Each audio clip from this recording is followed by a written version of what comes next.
igihe cy'inzara cyo kiraje kandi nibwira yuko ubu buhanuzi bwo nabuhanuye mu minsi yashije bw'inzara y'ijambo ry'Imana ariko mu mezi kwa mbere no kwa kabiri gucyo ariko muri iyi minsi ifite ubuhanuzi bw'inzara y'ibyo kurya noneho bitari n'iby'ijambo ry'Imana.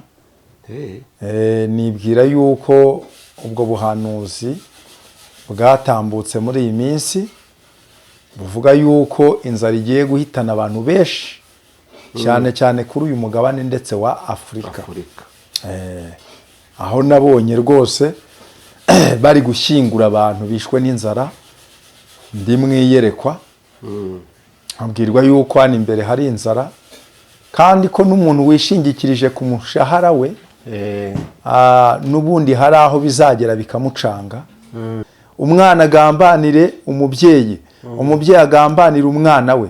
Nuko muri iyi minsi nuko nguko bimeze, ariko iyo tuvuga iby'Imana abantu bajye babyumva kandi nibamara kubyumva. Nakunze umubyeyi umwe no hano muri Kigali yarampamagaye narakamenya amakuru yuko Perezida atanze imbabazi, arambwira ati mukozi w'Imana n'ubundi bya bintu wahanuye birasohoye. Perezida atanze imbabazi ku bantu bari muri gereza. Satani yahinduriye benshi amazina, hari abapasiteri tubona mu makote yewe n'imisaraba ku makote, ariko Satani yarabahinduriye amazina biteye agahinda bene data. Hari abakozi b'Imana yemwe bubashywe cyane, yewe wanayobora n'itorero rikomeye, ariko imbere y'Imana yaraguciye.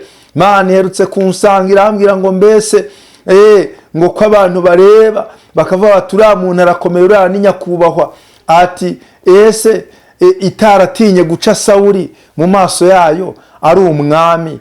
Byagenze ngiye kubona mbona haje filime y'umugabo bita Claude, benshi baramuzi muri social media, pasiteri. Ngiye kubona mbona haje undi mugabo witwa Nibishaka Theogene, nayo abantu baramuzi nk'umuhanuzi w'Imana.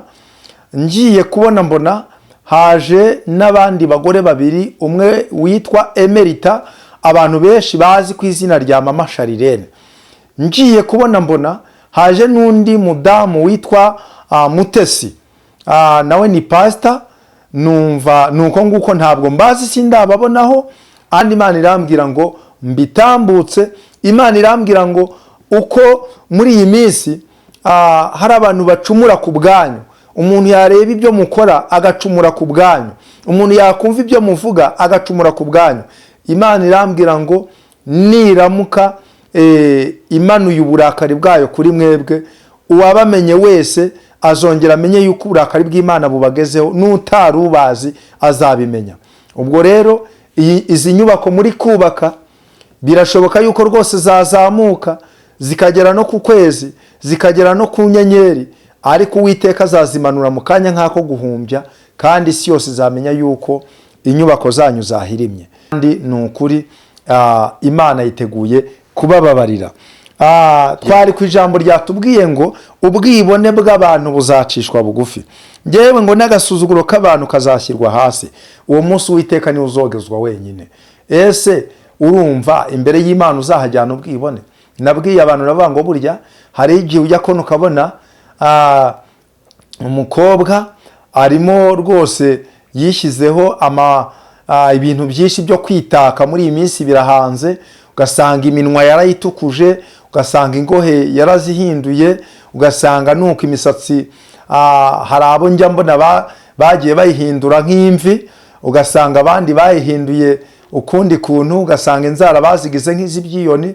Ariko icyo gihe ubwibone bw'abantu buzacishwa bugufi. Yumva ijwi ry'Imana rimubwira ngo bwira abakristo babe maso, ngo kuko Satani afite umugambi wo kunyanyagiza ikintu cyitwa amafaranga, ariko agahindurira benshi amazina. Ubu dufite abahanuzi bari bakorera Imana nta mafaranga bafite, umwuka w'Imana ari muri bo, ariko agafaranga kamaze kuza yose Satani abahindurira amazina, barapfapfanye. Niyo mpamvu uzakona ukabona bamwe bafite mu by'ukuri amacano kandi abantu bagiye babakurikira mu by'ukuri biyumvira ijambo ry'Imana, biyumvira ubutumwa bwiza. Ariko buno wakurikira amacano yabo, niba hari abafite amacano ugasanga n'ubundi nta bindi, ni ibiganiro byo gusebanya, ni ibiganiro byo gutukana,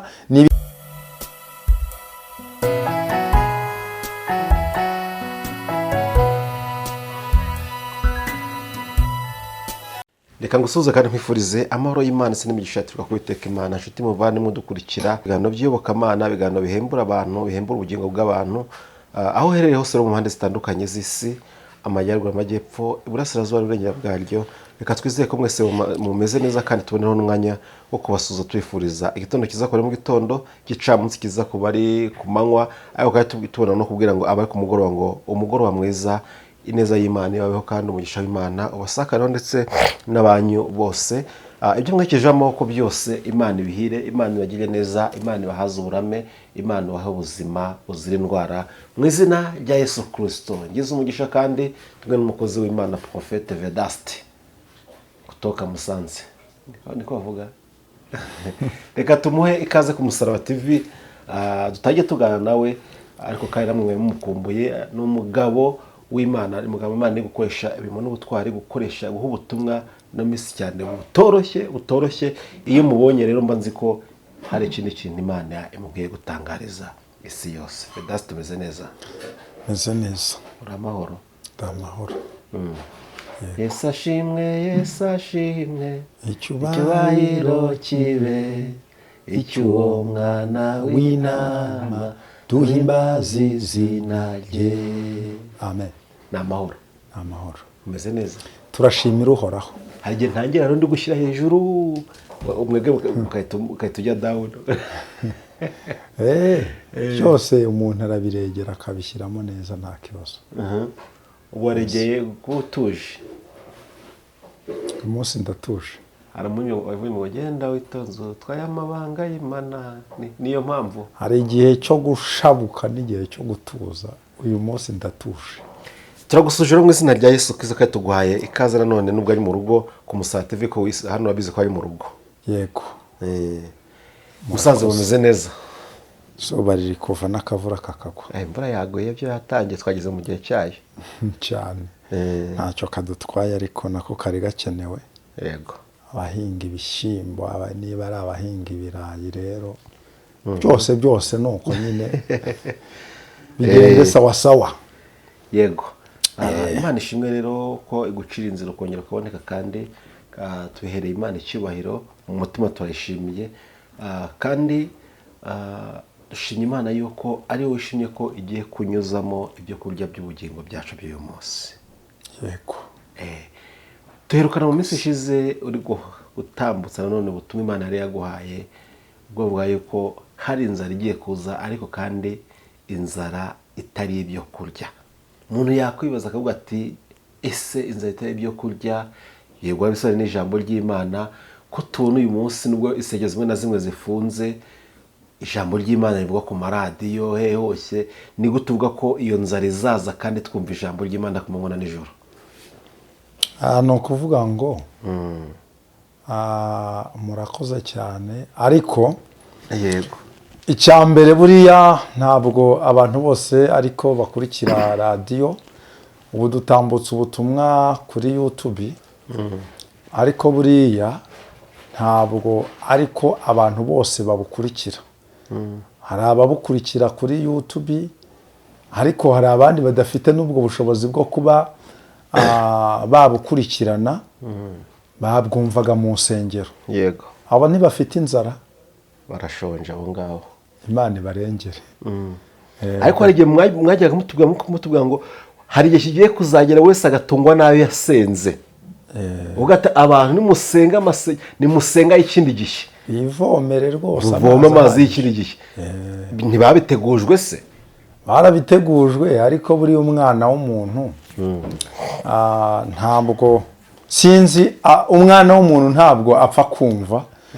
Mu butumwa nkunze gutambutsa muri iyi minsi, nkunze gukoreshamo ijambo rivuga ngo Imana yarambwiye ngo ubabwire bumve, cyangwa naho batakumva ariko ibyo kubumvisha biraje.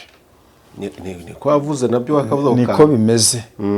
Ubwo rero ubundi umwana w'umuntu asanzwe yumva bigaca mu gutwi bigahinguka mu kundi, ariko nanone ntabwo ari bose, haba hari abandi bari maso babasha kwivomera bakavuga bati reka tuzigame. Kera nkikunda guhinga cyane, hari ibintu byinshi najyaga mbona. Buriya hari umuntu uhinga akeza imyaka ye akamenya kuyizigama, hakabamo n'undi uhinga yakweza imyaka akayisesagura, inzara yatera gato ugasanga n'ubundi ihise imwataka, kandi yarejeje imyaka myinshi cyane kubwo gusesagura ntazigame. Ubwo rero mu magambo yumvikana ndabwira abantu ngo bamenye kuzigama, kuko igihe cy'inzara cyo kiraje. Kandi nibwira yuko ubu buhanuzi bwo nabuhanuye mu minsi yashije bw'inzara y'ijambo ry'Imana, ariko mu mezi kwa mbere no kwa kabiri gutyo. Ariko muri iyi minsi ifite ubuhanuzi bw'inzara y'ibyo kurya, noneho bitari n'iby'ijambo ry'Imana. Nibwira yuko ubwo buhanuzi bwatambutse muri iyi minsi buvuga yuko inzara igiye guhitana abantu benshi, cyane cyane kuri uyu mugabane ndetse wa Afurika. Aho nabonye rwose bari gushyingura abantu bishwe n'inzara, ndi mwiyerekwa abwirwa yuko hano imbere hari inzara, kandi ko n'umuntu wishingikirije ku mushahara we n'ubundi hari aho bizagera bikamucanga, kubera ko nabonye n'ifaranga risa naho ryataye agaciro, umuntu agahembwa ariko umushahara yawutera imigwi ugasanga n'ubundi biranze. Ubwo rero ibyo byose nta bishya tuba tuvuga, kuko ibi duhanura ku wasomye Bibiliya ni nko gusubiramo. Yesu yarabivuze avuga mu bimenyetso bizabanziriza kugaruka kwe. Yavuze yuko hirya no hino hazaba inzara, hakaba n'ibishyitsi n'intambara. Ibyo rero rimwe na rimwe turabihanura bakadutera amabuye, ariko burya udutera amabuye aba yateye Yesu waduhamagaye, kuko we ajya kujya mu ijuru yarabyeruye, arabivuga ngo ibi bigomba kubanza kubaho. Hirya no hino hazabaho inzara, hazabaho ibishyitsi, hazabaho intambara, urukundo rwa benshi ruzakonja, umwana agambanire umubyeyi, umubyeyi agambanire umwana we. Nuko muri iyi minsi nuko nguko bimeze. Ariko iyo tuvuga iby'Imana abantu bajye babyumva, kandi nibamara kubyumva. Nakunze umubyeyi umwe ni wa hano muri Kigali, yarampamagaye narakamenya amakuru yuko perezida yatanze imbabazi, arambwira ati mukozi w'Imana, n'ubundi bya bintu wahanuye birasohoye, perezida yatanze imbabazi ku bantu bari muri gereza. Uwo mubyeyi naramwemeye cyane, ntabwo nari ndakabimenya, ariko yahise amamagara, kuko ubwo butumwa amaze kubutambutsa niho yahise amamagara, abonyeho nimero yanjye. Ubwo rero binasohoye arampamagara arambwira ati birasohoye, n'abantu bajye bakurikirana ubutumwa, n'ubundi niba ari ubwo gusengera n'ubundi babusengere, ibyo badasobanukiwe babisobanuze. Nuko nguko ni nayo mpamvu rimwe na rimwe dushyiraho nimero zacu cyangwa tukazivuga. Burya biba ari byiza kugira ngo abantu nibura ibyo badasobanuka babisobanukirwe. Nibyo abantu bagomba gusobanukirwa ibyo mwavuze, ariko ndi kwibaza ngo ese nimba mu bimwe mu byo mwahanuye bisohoye, cyangwa se utangiye kubona ibimenyetso ko bishobora gusohora, abadutega amatwi, nimba bo mu cyaro cyangwa se umuntu udutega amatwi, umuntu twumva yitwara gute muri icyo gihe hatangiye kugaragara ko byasohoye cyangwa se ibimenyetso by'uko byahanuwe bigiye gusohora, agomba kwitwara gute? Yesu abivuga hate? Yego, murakoze cyane. Buriya ni ukuvuga ngo iyo tuvuga ubutumwa, intego y'ubutumwa ni ukugira ngo abantu bakibwumva bace bugufi bihane. Ngira ngo ubwo twari kumwe wagiye ubona abantu benshi bagiye bamamagara bihana, batura ibyaha byabo, kandi bamwe bakatura bari kurira rwose. Hari abari mu gihugu hano mu Rwanda n'abari hanze y'u Rwanda, ngira ngo n'ubundi bagiye bamamagara wumva batura ibyaha byabo. Intego niyo kugira ngo abantu bakizwe. Ubutumwa afite no buvuga ngo abantu bezwe, abantu bezwe kandi bamenye yuko umugeni wa Kristo arimo kwezwa uyu munsi. Kandi nanone iki bakimenye, mu by'ukuri hari icyo umwuka w'Imana yambwiye. Ubu aya nayo n'andi mahirwe abantu bafite. Yego, n'andi mahirwe abantu bafite yo kuba wafata telefone yawe ukumva ubutumwa. Ariko Imana yambwiye ngo mbabwire ngo n'aya mahirwe nayo hari igihe kigiye kugera aya mahirwe abantu be kuyabona. Niyo mpamvu umuntu uneze amatwi, aho waba uri hose, uwo waba uri we wese, ukwiriye gufata amahirwe yawe ukayafata neza, kuko burya amahirwe ntabwo ahoraho. Hariho igihe Imana iguha amahirwe wayapfusha ubusa, ugasanga n'ubundi nyuma yo kuyapfusha ubusa urayashatse urayabuze. Imana rero iguha umugisha wowe uneze amatwi, amahirwe uhawe n'Imana wirinde kuyapfusha ubusa. Abantu, ijambo ry'Imana niryo nasomye rivuga ngo mwirinde abakobanyi bahora bavuga ngo mbese isezerano ryo kuza kwe ririhe, ngo ko uhereye kera kose uko biri ariko byahoze, iryo sezerano ryo kuza kwe riri hehe? Ariko Bibiliya ikongera ikavuga ngo itwihanganira idashaka ko hari n'umwe warimbuka, ahubwo ishaka ko bose bakizwa bakabona ubugingo. Niba Yesu atinze kuza, menya yuko urupfu narwo rurahari. Ushobora kuvuga ngo mbese Yesu kunamenya ubwenge bavuga ngo araje, tukaririmba mu rusengero ngo uwo araje ageze ku irembo, n'ubundi tuzamubona ryari? Ariko umenye ngo umunsi Yesu yaje, ari abapfuye ari abazaba bariho bose bazamwumva. Nuko Bibiliya ivuga ngo abapfuye bazazukira ubugingo, abapfuye bamwizeye bazazukira ubugingo buhoraho. Abazaba bakiriho nabo bazamwumva, noneho ngo abazaba bamwizeye bazazamurwa bajye kumusanganira. Bivuze ngo rero wijya kwirirwa ujya kure. Buriya iyo tuvuga Imana ntabwo tuba tureba ibindi bindi, twe twitaye ku bugingo bwacu. Buriya abantu rimwe na rimwe usanga barengera inyungu z'uyu mubiri. Imana yigeze imbwira ngo bwira abantu ubabwire ngo mbese kuki bagira ishyaka ryo gushaka ibigirira ibitunga uyu mubiri, kandi bazi yuko uyu mubiri uzabora, ariko bakabura ishyaka ryo gushaka ibitunga ubugingo bwabo.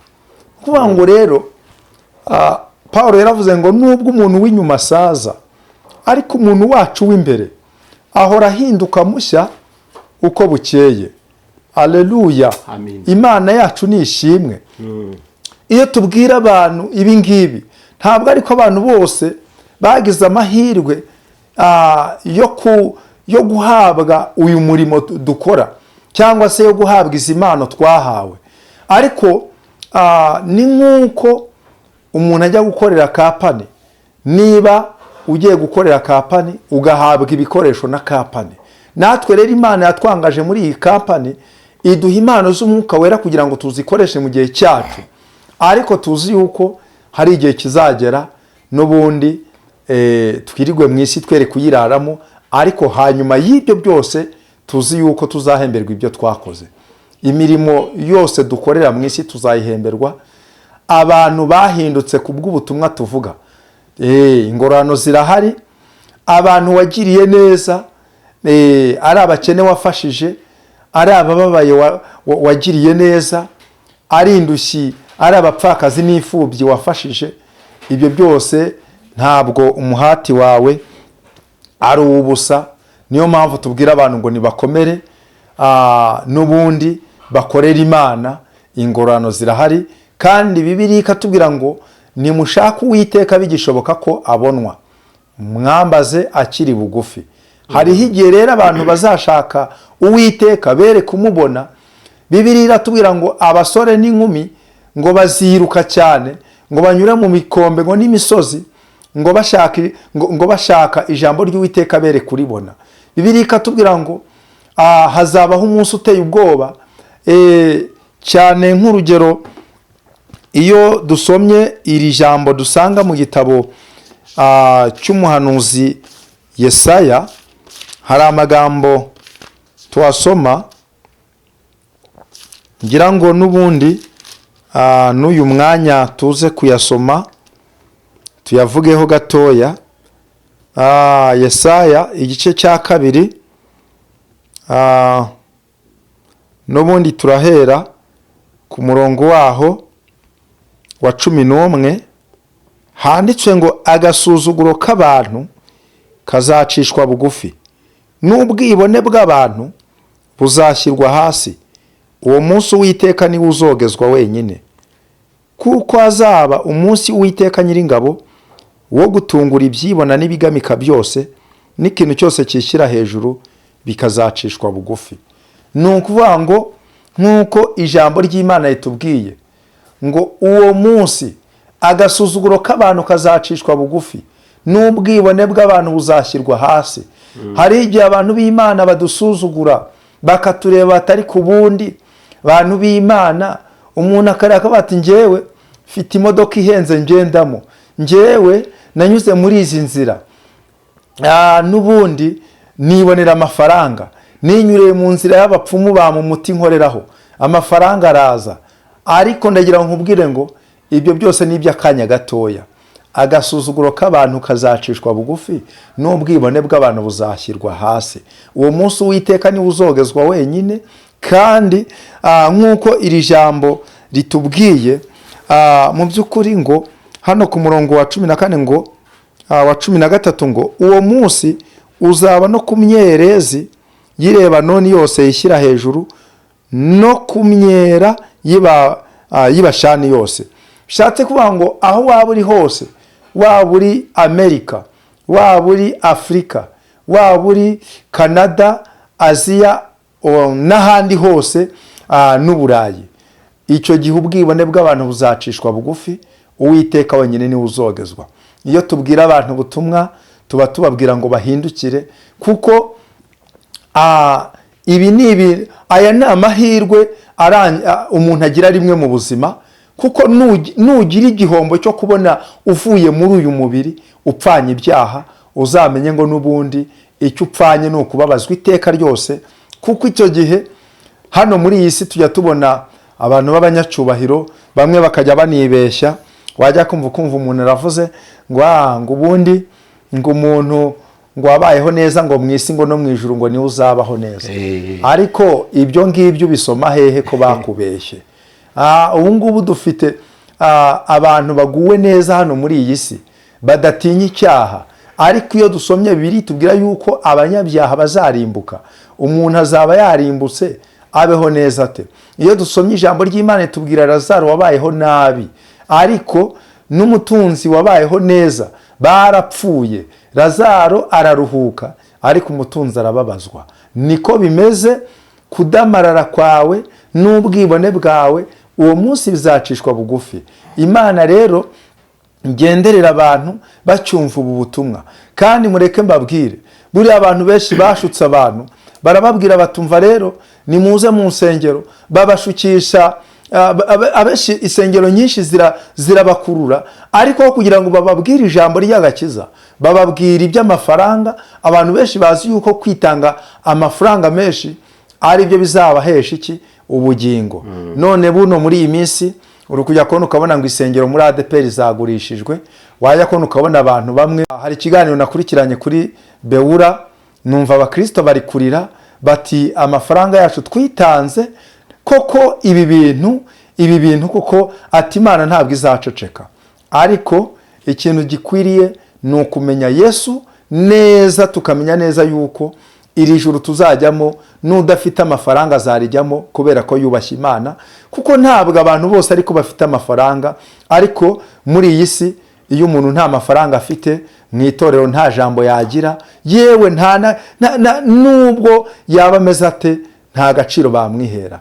Ariko ndagira ngo nkuhumurize, nubwo mu isi nta gaciro ufite, ariko mu ijuru uragafite. Nubwo mu itorero aho usengera bagusuzugura, ariko wibuke ko Imana ivugana nawe.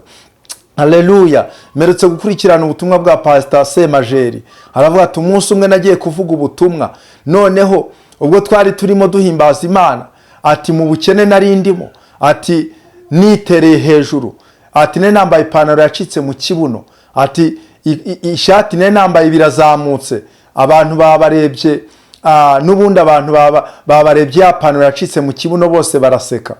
Ati ndangije, ati ndavuga, ati barangije baravuga batumva, atari koko utatubeshye ubona Imana yaragutumye. Ati nashe Imana irasanga irambwira ati ninjye wagutumye. Ati bariya ntubarenganye, ati kuko ntago navuganye nabo, ariko we mvugana nawe. Mu by'ukuri rero, niba ufite amahirwe yo kubuvugana n'Imana, njyewe ndabivugira imbere ya kamera. Hari umukozi w'Imana witwa Pastor Yakabumbye, yari yagiye kuvuga ubutumwa muri Kenya, aza kujya mu iyerekwa, nakurikiranye ubwo butumwa, aravuga atumva aho yagiye kubona abona umuntu azanye amafaranga, ayahereje umuntu amubwira ngo ese uwaguhaye amafaranga ariko ugahindurirwa izina ry'ubukristo ukitwa irindi zina, ati n'ubundi ntiwayemera. Ngo agiye kumva yumva ijwi ry'Imana rimubwira ngo bwira abakristo babe maso, ngo kuko Satani afite umugambi wo kunyanyagiza ikintu cyitwa amafaranga, ariko agahindurira benshi amazina. Ubu dufite abahanuzi bari bakorera Imana nta mafaranga bafite, umwuka w'Imana ari muri bo, ariko agafaranga kamaze kuza yo Satani abahindurira amazina, barapfapfanye. Niyo mpamvu uzakona ukabona bamwe bafite mu by'ukuri amacano, kandi abantu bagiye babakurikira mu by'ukuri biyumvira ijambo ry'Imana, biyumvira ubutumwa bwiza. Ariko buno wakurikira amacano yabo, niba hari abafite amacano, ugasanga n'ubundi nta bindi, ni ibiganiro byo gusebanya, ni ibiganiro byo gutukana, ni ibiganiro byo guseserezanya, ugasanga nibyo byibereyeho, nta jambo ry'ubugingo ririho. Kubera iki? Satani yamaze kubahindurira amazina. Harahirwa umuntu ubera amaso ubugingo bwe, izina rye n'ubundi akirinda kurihindura. Imana ishimwe cyane. Hallelujah. Satani yahinduriye benshi amazina. Hari abapasiteri tubona mu makote, yewe n'imisaraba ku makote, ariko Satani yarabahinduriye amazina. Biteye agahinda bene data. Hari abakozi b'Imana yemwe bubashywe cyane, yewe wanayobora n'itorero rikomeye, ariko imbere y'Imana yaraguciye. Imana iherutse kunsanga irambwira ngo mbese ngo ko abantu bareba bakavuga bati uriya muntu arakomeye, uriya ni nyakubahwa, ati ese itaratinye guca Sawuli mu maso yayo ari umwami, wumva we waba uri nkande? Imana yitegereje Mose ikavuga ati yewe Mose we, itegereze kiriya gihugu, nubwo nari narakiguhereye nari narakiguhayeho isezerano, ukitegereza ariko ntuzakigeramo. Ubu ngubu ikibazo gihari, abantu benshi bavuze Imana, abantu benshi barahanuye, abantu benshi barabatije rwose pe, yemwe bajya muri Yorodani babatiza abantu. Ariko ndagira ngo nkubwire ngo ibyo mwabwiye abandi ubwanyu ntimubasha kubibona kubera yuko Satani yamaze kubahindurira. Ariko uyu mwanya Imana ibasange, uyu mwanya Imana isanga imitima yanyu, nimara kugera mu mitima yanyu nibura muraca bugufi mwihane. Imana ni inyembabazi kandi ni ukuri Imana yiteguye kubababarira. Twari ku ijambo ryatubwiye ngo ubwibone bw'abantu buzacishwa bugufi, ngewe ngo n'agasuzuguro k'abantu kazashyirwa hasi. Uwo munsi Uwiteka niwe uzogezwa wenyine. Ese urumva imbere y'Imana uzahajyana ubwibone? Nabwiye abantu navuga ngo burya hari igihe ujya kono ukabona umukobwa arimo rwose yishyizeho ibintu byinshi byo kwitaka muri iyi minsi birahanze, ugasanga iminwa yarayitukuje, ugasanga ingohe yarazihinduye, ugasanga nuko imisatsi hari abo njya mbona bagiye bayihindura nk'imvi, ugasanga abandi bayihinduye ukundi kuntu, ugasanga inzara bazigize nk'iz'ibyiyoni. Ariko icyo gihe ubwibone bw'abantu buzacishwa bugufi. Gabanya amafiyeri. Merutse kubwira abantu urababwira ngo burya umuntu hari aho agiriye amafiyeri n'aho amafiyeri arangira. Merutse kubwira abantu ndavuga ngo burya hirya y'umugabo hari undi, ariko hirya y'Imana nta wundi uhari. Niyo mpamvu uzakona ukabona mu by'ukuri umuntu arica agakiza, ariko wajya kubona ukabona haje undi muntu umurusha amaboko. Wajya kubona ukabona aramubwiye ngo ibyo urimo ni ibiki, ukabona n'ubundi ibyo yari arimo n'ubundi abihuriyemo n'ibibazo, kuko hirya y'umugabo hari undi, ariko hirya y'Imana nta wundi uhari. Ni nako bimeze. Mureke mbabwize ukuri, buriya uragendana ubwibone ukumva ni ifiyeri, ariko umunsi uzaba uryamye muri serekeye, iyo nzoga nziza wumva ko ikuryohera, nta nubwo uzabwira abantu uti nimumereze icupa rimwe n'ubundi ndinywe bwa nyuma, bizaba byarangiye. Yewe ndagira ngo nkubwire ngo nubwo wumva yuko ukomeye, umunsi uzaba uryamye muri serekeye, ya ndaya n'ubundi gusenyeye urugo rwawe, nta nubwo uzayibwira ngo n'ubundi ngwino ngusezereho. Ndagira ngo nkubwire ngo nubwo uyu munsi wumva ko ntacyo bigutwaye, ugaca inyuma umugabo wawe ukamuca inyuma, ndagira ngo nkubwire ngo Imana irakureba, ijisho ry'Imana rirakubona. Umunsi uzaba uri muri serekeye, ni ukuvuga ngo nta nubwo uzabasha gusezera ko wita ngo ni umukunzi wawe, umugabo ni runaka, niwe wanguriye igitenge, niwe wamaye ku mafaranga, uyu mugabo twashakanye n'imbwa ntacyo amariye. Ibyo ngibyo yewe n'uwo nguwo wita ko ari umugabo wawe, ndagira nkubwire ngo nta nubwo azabasha no kukwegera, kuko rimwe na rimwe bundi abantu bakunda umuntu kubera yuko ari muzima, ariko iyo yapfuye biba byarangiye. Ubwiza bwawe, amashuri yawe, ubwenge ufite, icyo uri cyo cyose biba byarangiye. Remwe icyo mbona cyo ni uko rimwe na rimwe icyo bazagukorera wenda ni uko bazakujyana hahandi. Merutse kujya hariya Rwamagana, ngera ahantu hari irimbi, mbona hari aho banditse ngo VIP hashyingurwa abakire. Ngiye kubona mbona hepfo yaho hari ikindi cyiciro cy'abakire n'ubundi batari bo mu rwego ruciriritse. Hepfo mu gikombe ari icyiciro, ari aho bashyingura abakene. Ariko ndibaza ndavuga numva rero byose kimwe. Ese ari uyu nguyu uri muri VIP, ari uyu nguyu uri mu cyiciro cya kabiri, n'uri mu cyiciro cya gatatu cy'abakene, abangaba ubundi bose ubundi aho bari si kimwe. Nuko nguko sanga n'ubundi nta ugize icyo amaze, n'ubundi bose byararangiye, umubiri waraboze.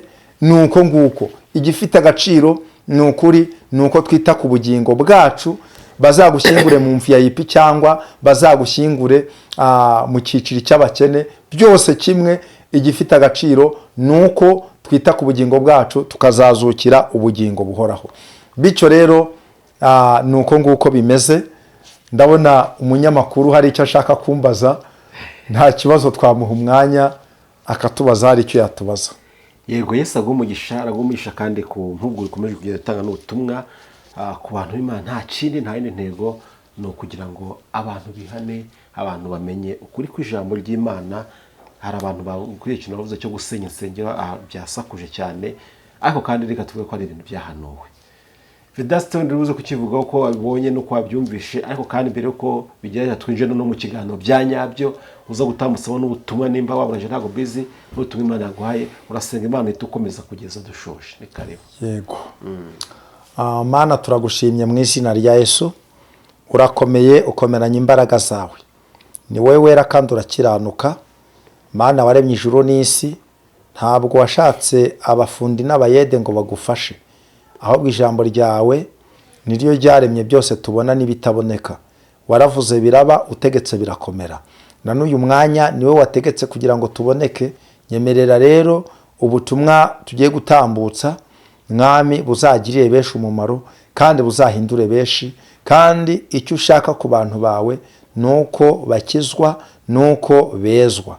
Urakoze rero, bana nanjye kuva ntangiye kugeza ubwo ndi busoze mu izina rya Yesu, amen. N'ubundi twihuse turasoma ijambo ry'Uwiteka Imana dusanga mu gitabo cya kabiri cy'Abami. N'ubundi turasoma ibice 17, turasoma n'umurongo wa 18.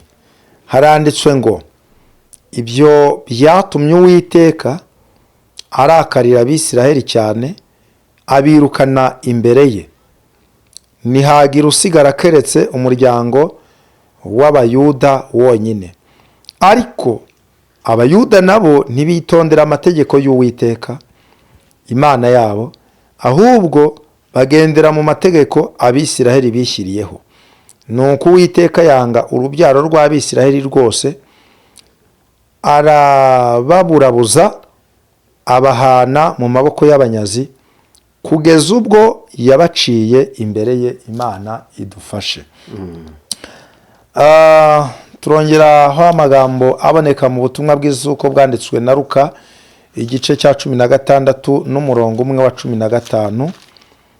Dutambutse message y'Imana itari ndende muri uyu mwanya.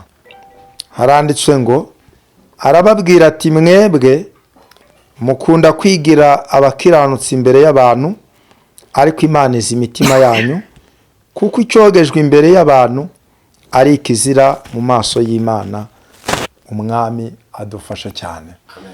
Ni ukuvuga ngo rero ahangaha dusomye amagambo y'Imana atandukanye, ariko ijambo duhereyeho ritubwiye ku Bisiraheli. Nubwo aya magambo tuyaciyemo, ariko iyo usomye hejuru hatwereka uburyo Abisiraheli baje kujya kure y'Imana, noneho ngo bimika ibigirwamana, barema ibishushanyo by'inyana, batangira kubisenga, ngo biremera n'icyashera nacyo ngo barakiramya baragisenga. Nuko ngo ibyo bituma Uwiteka arakarira Abisiraheli cyane, abirukana imbere ye. Bibiliya tuvuga ngo uretse umuryango w'Abayuda wonyine niwo wasigaye, ngo ariko ngo nabyo aba Bayuda ngo nubwo Uwiteka yari abasigaje, ngo nabo ntabwo baje kumvira Uwiteka, ngo ahubwo ngo bifatanya n'Abisiraheli, ngo bakurikiza amategeko abantu bishyiriyeho. Nubwo ngo muri iyi minsi hari amategeko abantu bagenda bishyiriraho, hari uburyo abantu bagenda bihimbira ibintu, ariko ibyo bintu bikaba bidafite icyo byunguye Imana cyangwa se byunguye abantu. Ugasanga abantu benshi barabigenderamo, ariko ijambo ry'Uwiteka riratubwira ngo byatumye Uwiteka arakarira urubyaro rw'Abisiraheli rwose, ngo kugeza aho yabaciriye mu maso ye. Muri iyi minsi nari ndimo senga, Imana inzanira iyerekwa ry'abantu. Ntabwo njya nkunda gutambutsa ubutumwa ngo mvuge abantu mu mazina, ariko kubera yuko Imana yampaye kubivuga ndabivuga nk'uko Imana yampaye ubu butumwa. Nagiye kubona mbona hari mu gitondo saa 11, mbona nk'uko televiziyo uyibona amashusho agenda, niko byagenze. Ngiye kubona mbona haje filime y'umugabo bita Claude, benshi baramuzi muri social media, pasiteri. Ngiye kubona mbona haje undi mugabo witwa Nibishaka Theogene, nayo abantu baramuzi nk'umuhanuzi w'Imana. Ngiye kubona mbona haje n'abandi bagore babiri, umwe witwa Emerita abantu benshi bazi ku izina rya Mama Sharirene. Ngiye kubona mbona haje n'undi mudamu witwa Mutesi, nawe ni pastor. Numva nuko nguko, ntabwo mbazi sindababonaho, ariko nuko nguko filime yaje gutyo ndi muri iryo yerekwa. Ngiye kubona mbona bahagaze imbere yanjye, ngiye kumva numva ijwi riraje riravuga ngo bwira aba bantu ngo nibatihana Imana izanye igihano kandi gikomeye kuri bo. Imana irambwira ngo yabihanganiye kenshi irabagoragoza, ariko Imana irambwira ngo irambiwe ikintu cyo kwiyoberanya no kwihisha mu bintu by'Imana. Imana irambwira ngo aba bantu yarabahamagaye ibagira abakozi bayo, ariko ngo igihe kiragera n'ubundi bava mu muhamagaro binjira mu bindi bintu bidahesha Imana icyubahiro. Ni ukuvuga ngo Imana yanyeretse iby'aba bantu uko ari bane, inyereka ibintu bitandukanye. Hari n'ibyo njyewe ntanavugira hano kuri kamera, kuko navuga yuko Imana yanyeretse ibyabo neza, irabinyereka, irambwira ngo bwira aba bantu bihane, niba batihanye n'ubundi bagiye kubona ingaruka ziturutse ku byo bakora, ingaruka ziturutse ku byo n'ubundi binjiyemo bagata umuhamagaro wabo, mbese ugasanga n'ubundi barimo barajijisha abantu nk'abantu b'Imana, ariko Imana irambwira ngo iyi barebye ntibabona. Imana irambwira ngo iyi barebye ntibabona. Ni ukuvuga ngo wambaze utese ubutumwa, iyo ushaka nimero yabo ukabahamagara, turabizi cyane. Fite ijambo rivuga ngo umwana w'umuntu ntabwo ajya yumva, ahubwo iteka ryose yumva hari ikimwumvishije, kandi ibyo ni Imana yabimbwiye. Irambwira ngo ubabwire bumve cyangwa bere kumva, ariko ibyo kubumvisha biraje. Imana irambwira ngo mbabwire ngo aho bageze bamamara, ngo ni naho bazagera n'ubundi bimenyekana yuko uburakari bw'Imana bwabagezeho. Imana irambwira ngo irambiwe kwihisha mu bintu by'Imana, kandi Imana ikareba ibyo abantu bakorera mu ibanga, kandi barangiza bakaza ngo Imana yanumye, Imana yanumye, Imana ivuganye nanjye. Imana yambwiye ngo mbabwire ngo nimutihana n'ubundi mugiye kugusha ishyano. Imana iza kunyereka umuntu arimo kubaka inzu ya etaje. Ngiye kubona mbona arayubatse vuba vuba cyane, afite n'abakozi bari kumufasha. Ngiye kubona mbona etaje ibaye nka etaje ya 15. Noneho ngiye kubona mbona uwo mwanya imaze kugera nko mu nzu 15 zigeretse. Ngiye kubona mbona haje imashine za katerepurari. Ngiye kubona mbona zinjiye kuri ya nzu. Ngiye kubona mbona zitangiye kuyisenya, mbona etaje irahirimye. Ngiye kumva numva ijwi rimbwira ngo bwira bari abantu babwire ngo nubwo hari ibyo bari kubaka bikazamuka, yewe n'abafana babo barahari, n'ababashyigikiye barahari. Imana irambwira ngo uko biri kuzamuka niko gusenyuka bizasenyuka, kandi ngo kugwa kwabyo kuzaba kubi cyane. Inyubako yose wakubaka Imana itagushyigikiye, ndagira ngo nkubwire ngo ni yakanya gato cyane. Abantu bazavuga bati rwose ibintu bya runaka byaremeye, uzagura imodoka nziza uyicaremo, yewe uzaba umunyacyubahiro abantu babibone, ariko ntibizatinda kugaragara yuko ibyo wabikoze mu buriganya, ibyo wabikoze mu buryarya. Turasomye ngo arababwira ati aba bantu bakunda kwigira abakiranutsi imbere y'abantu, ariko Imana izi imitima yabo. Ngo kuko icyogejwe imbere y'abantu ari ikizira mu maso y'Imana. Nubwo imbere y'abantu bamwe n'ubundi mwitirirwa amazina yo ko muri abakozi b'Imana, ariko Imana ntabwo iri kubabona. Ariko ntabwo ubu butumwa nabuzaniye kugira ngo n'ubundi haboneke ibindi bindi, ni ukugira ngo nibura mwihane musubire ku murongo, Imana yongera ibishimire. Ntabwo Imana ibanga, Imana irabakunda, ariko ibabajwe nuko mwavuye ku murongo. Ndabizi neza hari abazakurikira ubutumwa bavuga bati ibi bintu ni ibintu by'ibipapirano, ni ibintu by'imitwe, ariko ntibizatinda iyo mvuga ibyo natumwe n'Imana mbivuga ntabwo bafite kandi mbivuga ashize amanga, ntibizatinda uzamenya yuko Imana yari yagutumyeho. ubwo uzabona Bibiliya nibivuga neza ikavuga ngo nanjye nzagukina ku mubyimba, ngo ibyo watinyaga bikugezeho. Ijambo riri hano mu gitabo cy'Imigani. Kandi nibura mbwira abantu ngo ubu butumwa mukimara kubwumva, birashoboka yuko wowe utabwumva, ariko uwabwumva wese akaba atunze nimero yanyu, yemewe kubusharinga akabubagezaho kugira ngo mwumve iri tangazo rivuye ku Mana ribareba. Ndongera mbisubiremo, iri tangazo rireba umugabo wita Pastor Claude, iri tangazo rireba Nibishaka Theogene, iri tangazo rireba Mama Sharirene, rikareba Pastor Mutesi. Ariko Imana irambwira ngo aba bantu ni mwebwe yampaye, irambwira ngo hari n'abandi, yanyeretse n'urutonde rw'abandi bantu benshi cyane kandi bakoreye Imana, ariko irambwira ngo nibura abangaba nuko nguko aya mazina yabo ndashaka yuko ubu butumwa bubageraho. Nundi wese uzi yuko ari mu nkweto imwe n'iyabo yarataye umuhamagaro, amenye neza yuko uburakari bw'Imana n'ubundi bumuriho. Ijambo riri hano mu gitabo cy'Imigani, igice cyaho ni icya mbere, umurongo wa 22, haranditswe ngo nimuhindurwe n'imiburo yanjye, dore nzabasukaho umwuka wanjye, nzabamenyesha amagambo yanjye. Narabahamagaye muraninira, nabaramburiye ukuboko ntihagira ubyitaho, ahubwo mwahinyuye inama zanjye zose, no kubacyaha kwanjye nimubyitaho. Nuko nanjye rero nzabakina ku mubyimba, mwagize ibyago, nzabaseka icyo mwatinyaga kibagezeho. Nukuvuga ngo hari ibyo mutinya ko byabageraho, ariko umunsi byabagezeho nimudahindurwa n'ubutumwa mubwiwe, Imana izabakina ku mubyimba, Imana izabishima hejuru. Kandi mureke mbabwize ukuri, hari ibintu abantu bamenyereye mu mashosho media byo gutwika. Njya nkunda kubivuga, iyaba ndi wo gutwika buno mbangeze kure.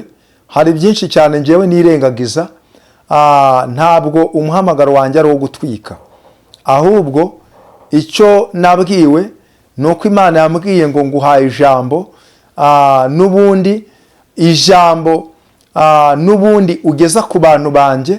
Kandi Imana ikambwira ngo iryo jambo shyize muri wowe ni umuriro, iryo jambo shyize muri wowe ni inkota, iryo jambo shyize muri wowe ni amazi, kandi iri jambo shyize muri wowe ni inyundo. Naho wakumva n'ubundi rigutsikamiye, ariko Imana ikunda abantu bemera nukuri bagaca bugufi. Bibiliya tubwira ngo nimwumvira, nimwemera mukumvira, muzarya ibyiza byo mu gihugu. Ushobora n'ubundi kugurisha ubukristo bwawe kubera indamu wishakira, kubera izindi nyungu uri kubibonamo, ariko ibyo ni iby'akanya gatoya. Isi irashirana no kwifuza kwayo, ariko ukora iby'Imana ishaka azabaho iteka ryose. Imana rero ifashe abantu bumvishe ubu butumwa. Nukuri tugiye gusenga Imana, nta bintu byinshi ifite byo kuvuga, ariko ubu butumwa bw'aba bantu nabuhawe n'ubundi ngo mbugeze kuri bene bwo. Kandi Imana irambwira ngo mbitambutse. Imana irambwira ngo uko muri iyi minsi hari abantu bacumura ku bwanyu, umuntu yareba ibyo mukora agacumura ku bwanyu, umuntu yakumva ibyo muvuga agacumura ku bwanyu. Imana irambwira ngo niramuka imanuye uburakari bwayo kuri mwebwe, uwabamenye wese azongera amenye yuko uburakari bw'Imana bubagezeho, n'utarubazi azabimenya. Ubwo rero izi nyubako muri kubaka birashoboka yuko rwose zazamuka zikagera no ku kwezi, zikagera no ku nyenyeri, ariko Uwiteka azazimanura mu kanya nk'ako guhumbya, kandi isi yose izamenya yuko inyubako zanyu zahirimye. Numunyemerere rero dusenga Imana. Utarasenga bamwe muri bo akenshi nabo n'abahanuzi bagenda bavuga ko Imana yabatumye, kandi bakavuga n'ibyo Imana yababwiye. Nk'uvuze Theogene n'umuhanuzi, Bruce Jones yavuze ko Mutesi agiye gupfa, ngo Imana imubwiye. Pastor Claude tushubu aje amakuru ko yo ngombwa ati ndagutenze nturi umupasiteri Claude Terrain ndagutenze nturi ibintu nk'ibyo ko bose bavuga ko ari abakozi b'Imana bavuga n'Imana aho ubutumwa bari bwemere ese abatwumva bo ibintu urabihuza gute kugira ngo message yabize kubakekaho neza? Buriya ni ukuvuga ngo Yesu hari ijambo yavuze aravuga ngo bazabamenyera ku mbuto zabo. Ni ukuvuga ngo maginga ya nubwo Imana iba yaduhaye ubu butumwa ibintu by'aba bantu ni ukuvuga ngo Imana yarambwiye ngo bimaze kugusha abantu benshi. Ni ukuvuga ngo rero ikimenyetso kiba kigaragara muri ubu butumwa ni uko burya Bibiliya ibivuga neza ikavuga ngo umuntu naho yaba ari umwana amenyekanira ku byo avuga. Ni ukuvuga ngo rero ni gute nzaza ngo ndi umuvugabutumwa ariko yakumva amagambo n'ubundi adakwiranye n'akanwa k'umuvugabutumwa arava mu kanwa kanjye? Ni gute uzajya kumva erega buriya n'abantu bafite ubwenge baratekereza, n'abantu baragenzura, n'ibi bintu tuvuga barabigenzura. Niwibwira yuko kuba tuvuga ibi ngibi hari abahanuzi rwose bafite impano ziruta n'izacu, ni ukuvuga ngo baba badukurikirana. Hari abantu bafite rwose ubwenge bagenzura ibintu bakabicekinga bakavuga ati uyu muntu ni umuntu w'Imana. Abandi bakavuga ati ariko ibintu turabona umuntu ari gutwika, uyu muntu nta mwuka w'Imana uri muri we. Ni ukuvuga ngo rero burya icyambere y'Imana yavuze ntibitinda kugaragara yuko Imana yavuze. Abantu babitega amaso, aba bantu nibatihana isi yose izanamenya yuko ubutumwa bwavuye ku Mana. Kandi nibwira yuko ibisi n'ibyambere hari n'ibindi ninjiye muri mu byagiye bitambuka. Hari ibintu byinshi twavuga by'ubuhamya butandukanye Imana yagiye itunyuzamo kandi bigasohora by'abantu runaka kandi bikagaragara ku mugaragaro. Naba nabo mu by'ukuri babyumve neza. Kandi ikindi nabwira abantu, buriya hari igihe umuntu amenyera ibintu akavuga ati njyewe ubundi nuko nguko. Niba uzi yuko umenyereye gutwika kuri social media ukibwira yuko abantu bose bari kuri social media ari ugutwika, reka da. Nuko nguko umukozi w'Imana umwe yabwiye Dorimbogo ati rero uriya muntu ariho umwuka wo gukenyuka aramutse atihanye. Dorimbogo arangije aravuga ati kiriya ni ikiwerewere, kiriya kizakenyuka mbere yanjye bidatinze ngo abarapfuye. Nuko nguko rero abantu n'ubundi batumvira ubutumwa bwiza bakigira abantu bo kumenyera. Ni koko turabiza n'abantu b'Imana baranapingana. Hari imvugo ibiriho ngo amavuta yuriya n'ayanjye. Nuko nguko njya nkunda kubyumva, ariko mu buryo nemerera buriya mu gisirikari umusirikari mutoya n'uwo hejuru bose barubahana. Nuko nguko ariko mwari mukwiriye kugira ngo mwari mukwiriye kubimenya n'ubundi mukumvira icyo Imana ibabwira, ahubwo mugaharanira guca bugufi. Ni ukuri Imana ikababarira. Naho ubundi Yesu niwe wigeze avuga ijambo aravuga ngo ab'iki gihe barashaka ikimenyetso, ariko ngo nta kimenyetso bazabona uretse icya Yona. Niba mushaka ikimenyetso ubwo ni ukuvuga ngo namwe muzakibona. Ibimenyetso birahari. Uko kuntu Imana igiye kuza uvuze ku bya Dorimbogo nabo n'urupfu ruri imbere yabo. Ntabwo Imana yambwiye ngo izabahana binyuze mu izi nzira. Icyo Imana yambwiye nuko Imana yambwiye ngo ibyabo bigomba kuzamuka ariko bikamanuka mu kanya nk'ako guhumbya, isi yose ikamenya yuko n'ubundi ngo ni Imana yabagezeho. Reka tugushimire ibyo byose. Nimba no message ndabizi ko ari bugumve naho batakumva naho batakumvira, ariko ubutumwa bwo bwatambutse ufite gusora ari bikosore. Yego. Reka tusana none bwo nakumusoza. Mbere kusoza urabanza utanga nimero za telefone kugira ngo agize wifuza kuvugisha abe yakuvugisha, wifuza ko mwasengana umuntu neza usengera abantu b'Imana.